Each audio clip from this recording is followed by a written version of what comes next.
Hello, chefs. You're listening to Chef's PSA podcast. I'm your host, André Natera. On today's episode, this is going to be part one of a series on food cost. Stay tuned.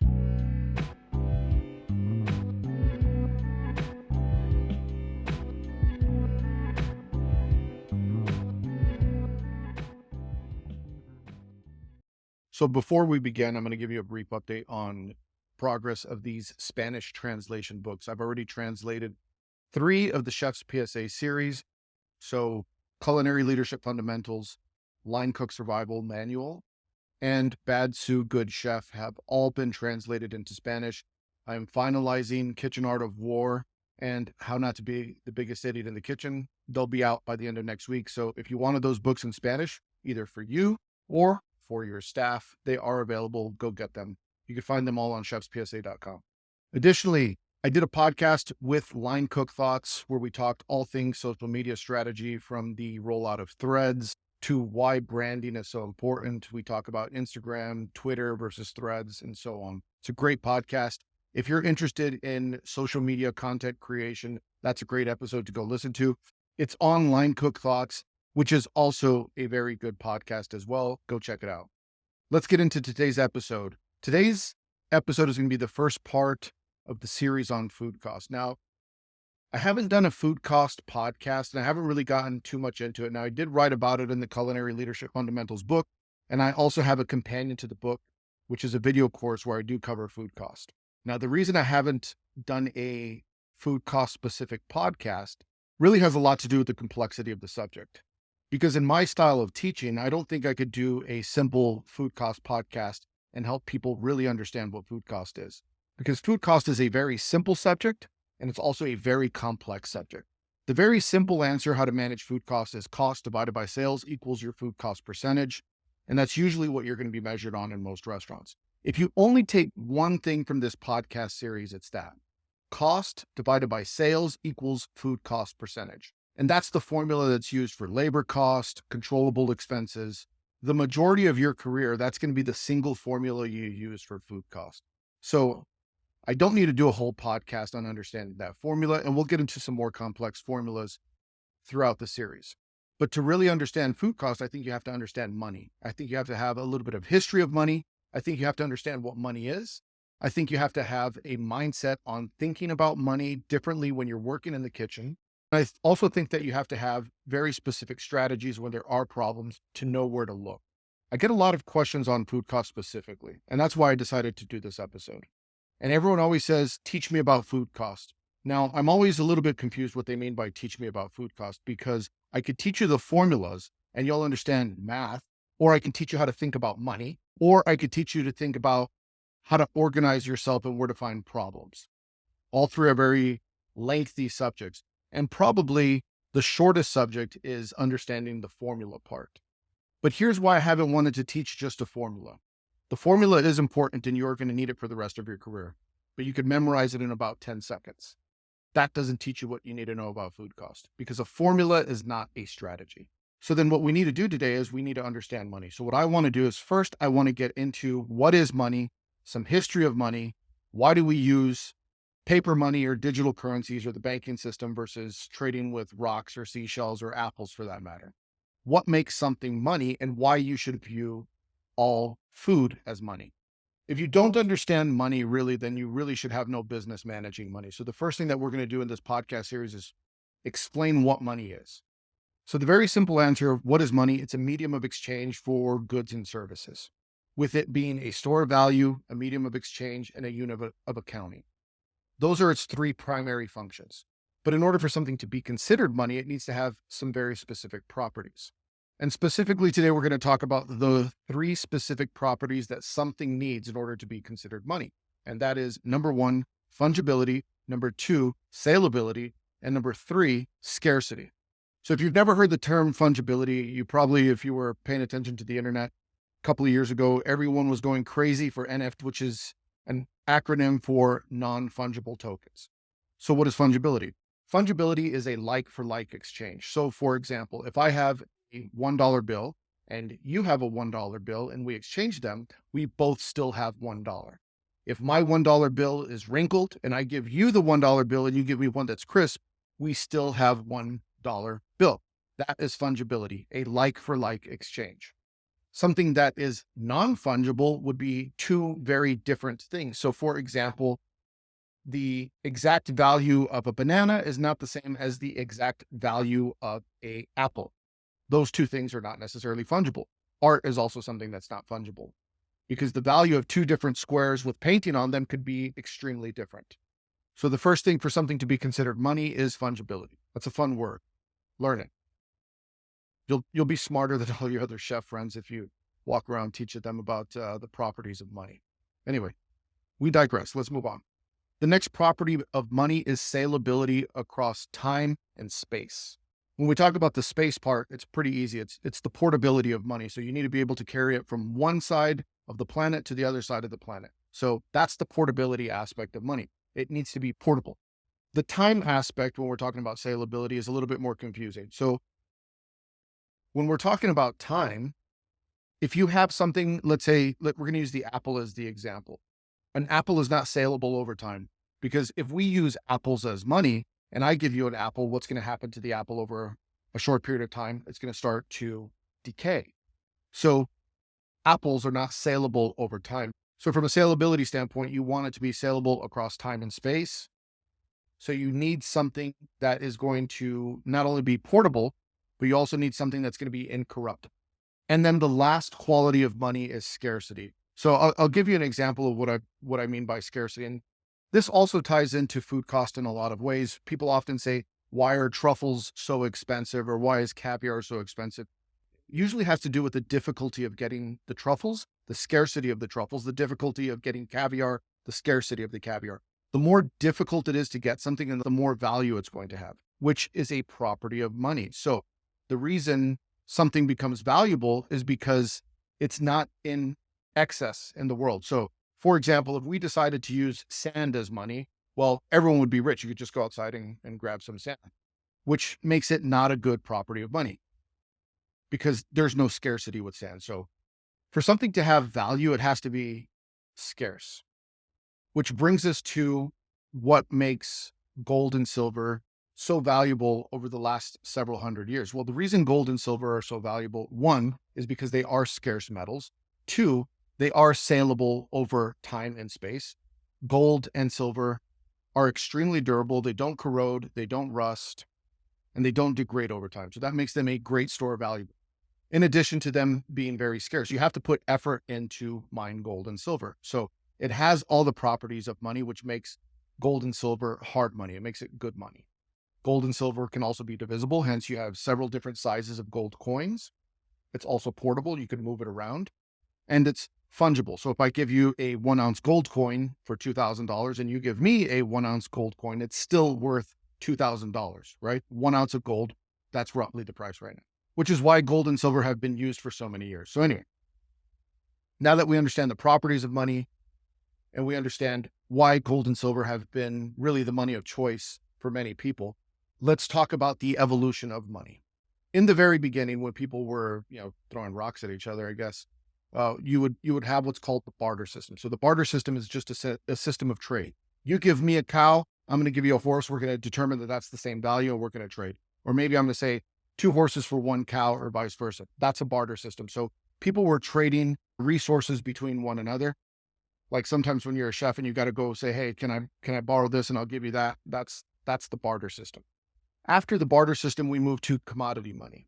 These would be things that have intrinsic value. So let's say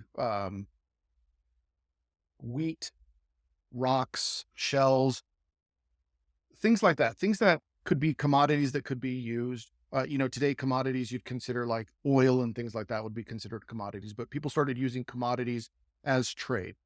Then we moved into metallic money. So this is when we started going into gold coins and things like that. Gold and silver coins really became the money of choice after commodity money. Then you had representative money, which is basically like the goldsmiths or the banks that would hold the money, and you could exchange your paper notes for gold that they would hold for you. For a long period of time, it was the gold standard. So for example, if you had a paper note, it used to be redeemable in gold. Now we got off the gold standard in 1971 and we moved to the current system, which is fiat money, which is basically backed by the confidence of, the government, for lack of a better term. And nowadays we're moving into electronic money. Most of the transactions that you make in restaurants or in purchasing, you're dealing with invoices, you're paying them over a credit card. There's very little exchange of actual cash or checks these days. A lot of times it's just electronic bank transfers. So we move into the era of electronic money. And then moving forward, if I had a crystal ball, it seems like we're moving into the world of digital money. So cryptocurrencies and things like that. So now that we understand the history of money and what makes something money, there's going to be a lot of things that factor the value of money. So I just want to touch on that. Again, this is a very rudimentary crash course on what money is. Disclaimer, I am not a professor of economics. I just like to read a lot. I should also say that this is not financial advice. There's a lot of things that affect money, but let's just stick to two things. So one is inflation and the other one is deflation. Inflation, basically, the price of goods and services is going up. So the purchasing power for your dollar is basically going down in a nutshell. A good way to think about it is if they say inflation is up 8%, that means your dollar that you are using to buy things with lost about 8% of its purchasing power. Inflation can happen through increased production costs, the amount of money that's being circulated. So that's could be maybe called currency debasement. Deflation is the opposite. So deflation is when your purchasing power of your dollar that you're using is actually going up. So to think about it this way, inflation is something that's decreasing in value and deflation is something that's increasing in value. Both of them have their pros and cons. With deflation, the problem is if people are holding on to their money because the value of their dollar is going up, they may be more reluctant to spend it. Two last things I'm going to talk about so people understand money and how this affects you is one is going to be CPI and the other one is PPI. They sound exactly the same. They affect you differently. CPI is Consumer Price Index. So basically what this is, it's a basket of goods that's measured that consumers purchase, typically goods and services, oil, gas, medical care, things like that are going to go into CPI. Basically what you're paying for things at home, that's CPI. PPI, which is Producer Price Index, is the opposite. These are the people that are producing things and their costs could potentially be going up. A good way to think about it would be CPI is what your customer is paying at your restaurant, and PPI is what you're paying to your vendors for the products that you're using in your restaurant. Now, I will say there's an interesting book out there that maybe people should read. It's How to Lie with Statistics. And, the official report may come out and say inflation is only 3% or 8% or whatever the case may be, but it's measuring a specific basket of goods. That might not be your particular inflation for your restaurant. While the national average, let's say, just use 8% as the example, the national average of inflation may be 8%. Restaurants may experience more or less inflation based on what you're purchasing. So if you want to know what your true inflation is for your particular restaurant, the way I used to track it is I would look at my top 20 spend items, which may be, your beef, your seafood, your cheese, things like that. I would list out the top 20 items and I would look at the price difference between a year ago and today. And then you could see what your true inflation increase is based on the items that you're spending. Now, a lot of times what you'll be surprised is that your inflation for your restaurant might be up 20 to 30%, even though the national average is only up 8%. So a good food cost strategy is to understand what your particular inflation rate is for your restaurant or for your operation.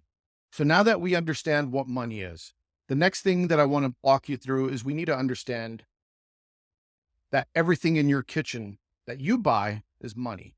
The food on the shelf, the food in the walk-in, the mise en place that you have in the line, that is all money.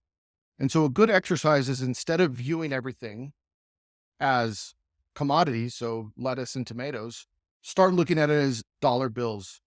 I went to a seminar years ago when I was a younger chef, and this guy that was doing the presentation, he talked about how we need to view food as money, and he gave some great examples. It made such a big impact on me that I still use these examples to this day, so I'm going to share them with you. He said, when you look at your walk-in cooler, don't look at it as a refrigerator. Look at it as a bank vault. And instead of looking at all the food on the shelves as food, start looking at them as dollars. And if that was the case, would you treat it different? And the answer is yes, of course you would. If it was a bank vault, you wouldn't allow just anyone to go in and out. If someone came to you and said, hey, chef, can I go in and get some lemons really quick and some oranges? Maybe you would have them sign a ledger. So you'd have really good accounting practice of what's going in and out of your coolers. If the food truck, when it delivers food, don't think of it as a Cisco truck or whatever. Think of it as a Brinks truck carrying cash. Instead of thinking that there's produce in there, think about that as money. And if someone was delivering cash to you, wouldn't you count it first? Of course you would, right? If someone was delivering $10,000 to your bank, you wouldn't just say, oh yeah, put it in there. The cooler's over there or the bank vault's over there. You would say, let me count all the money before it goes in. The same principle applies because what they're delivering, yes, it's food, but if you think about it as money, you might be a little bit more meticulous in your practices. You might have a scale. You might want to weigh everything. You're going to spot check the invoices. You're going to double check the prices. That is the first step in managing food costs, is understanding that everything that you're dealing with is money.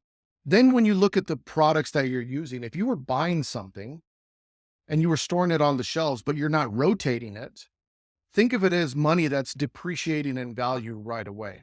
As food starts to lose quality, it starts to go off, it becomes moldy and it begins to decay. Well, then that's money that's basically being thrown away. When you throw the produce away, what you're actually throwing away is dollars that you spent. The most expensive thing that you have in your kitchen is the thing that gets thrown away. And what I mean by that is if you're buying something and you're only throwing away, then you've generated zero revenue off that product. And if you're generating $0 off something that you purchased, that is a 100% food cost. That is a 100% loss. So think about it. The most expensive thing in your kitchen is the thing that doesn't sell. It's the thing that is in the trash. The other thing is you have to reframe how you think about when you're throwing things away at the end of the night, what you're giving away. Let's just use this as an example. You have a restaurant and that restaurant serves hamburgers. And one of the service staff comes up to you and says, hey, I rang in a ticket. Can you put some avocado on that burger and some extra bacon? And you don't charge for it. So you give them the extra avocado and you give them the extra bacon. Now, let's say you pay $1 for the avocado and $1 for the bacon. Remember, this is money. So we're thinking about this as money. If you went up to someone in a restaurant and you said, hey, can I get a burger? Can you also give me $2 back with it? What would you say? You say, absolutely not. Why would I give you $2? But that's what you're doing when you're giving away the avocado for free or the bacon for free. Whenever you give something away for free, it's zero income generated. Now, I understand that a lot of places are going to say, but it makes the customers happy. That's up to you to decide. If you want to give food away, that is completely your choice. But you need to understand that when you're giving that food away, you're also giving money away. So make sure you're making a responsible financial decision when you decide to give things away.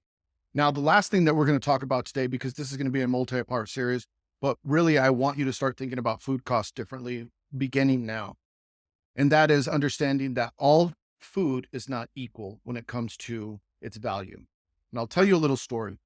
When we were hit with COVID and all these restaurants were closing left and right, you quickly realize the value of something perishable versus the value of something non-perishable. If you had $10,000 in your produce cooler and you had to close your restaurant down for 2 to 3 months, that was $10,000 in the trash because that produce would not survive the 3 months of closure. So even though it had value, the initial value of the money exchange when you bought it, it no longer had value by the time you returned. Now, if you took that same example and you looked at your dry storage, and I'm making this up, cans of tomatoes, flour, sugar, etc., most likely you didn't lose that. So when you came back 3 months later and opened up your restaurant, that $10,000 worth of dry storage retained value. So here we have, if we're talking in terms of assets, you have a depreciating asset, which is the produce that is it's losing value. The longer it stays on the shelf, the more it depreciates and quickly, right? Some things go bad within a couple of days. Where on the other end, you have a more stable asset. Again, we're using assets as an example. It's going to maintain value over a longer period of time. So we get back to that point that we were making earlier, saleability across time and space. The saleability of flour or sugar over time and space is much greater than the saleability of lettuce and tomatoes. So if you were going to use one as money, you would want the item that's going to be less perishable. Again, we're thinking about cost, for example. So let's just, again, just to use another example, if we were talking about wine, you have a lot of restaurants that have incredible wine lists. But when COVID happened, most likely when they came back, that wine still maintained its value. But everything that was perishable, you most likely had to discard it or give it away because there was no way it was going to hold its value upon your return unless you froze it or something like that, assuming that the freezing wouldn't deteriorate the quality of it. Anyway, this was episode 1. I just wanted to lay the foundation. What is money? Why you need to start thinking about money, especially if you're running a restaurant operation, and why it's important to think about this.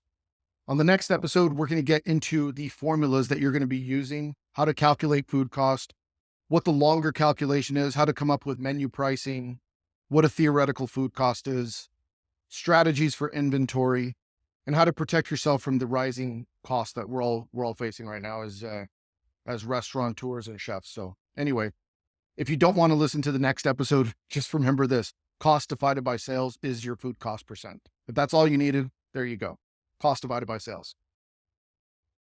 If you want to support the show, you know what to do. Make sure you leave 5 stars. If you're on YouTube, make sure you subscribe. Nothing less than 5 stars. Go get the books, English or Spanish. They're all available on chefspsa.com. Buy yourself a Happy Cook hat if that's something that you like. We'll see you next week. Hit the porno music.